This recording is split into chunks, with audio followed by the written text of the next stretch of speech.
Məlum məsələdir ki, Allah yolunda sədəqə vermək bir çox xeyirlərə səbəbdir. Günahların bağışlanması üçün, Allahın rəhmətinə nail olmaq üçün, cəhənnəm odundan qorunmaq üçün, cənnətə düşmək üçün böyük səbəbdir. Bir çox xeyirləri cəlb edir.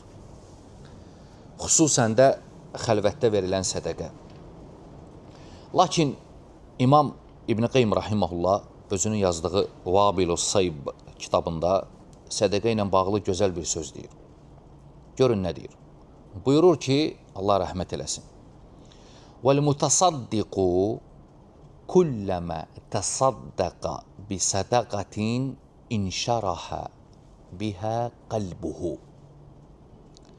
وَانْفَسَحَ لَهَا صَدْرُهُ وَقَوِّيَ فَرَحُهُ وَعَظُمَ سُرُورُهُ. Allahu Akbar.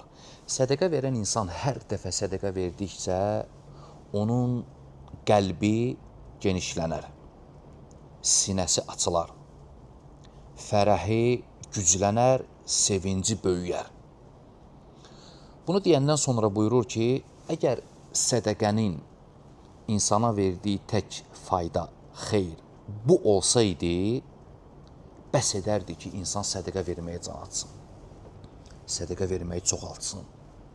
Əgər tək faydası insana xeyri bu olsaydı, halbuki sədəqənin tək faydası bu deyil, çoxlu xeyri var. Tək bu olsaydı bəs edərdi, deyir. Allahu Akbar. Allah subhanahu və teala buyurur, وَمَنْ يُوقَ شُحَّ نَفْسِهِ فَأُولَٰئِكَ هُمُ الْمُفْلِحُونَ. Kim özünü nəfsinin xəsisliyindən qoruyarsa, onlar nicat tapanlardır. Sədəqə vermək, nəfsin xəsisliyindən qorunmaqdır. Əziz qardaşlar, bugün də cümə günüdür.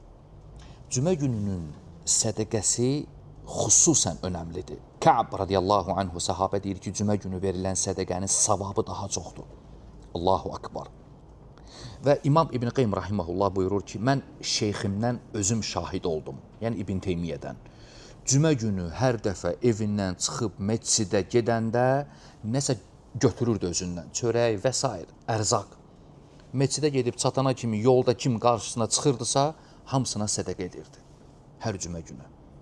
Ona görə qardaşım, cümə günüdür. Sədəqə verməyə tələs, can at. Vallahi böyük xeyirdir.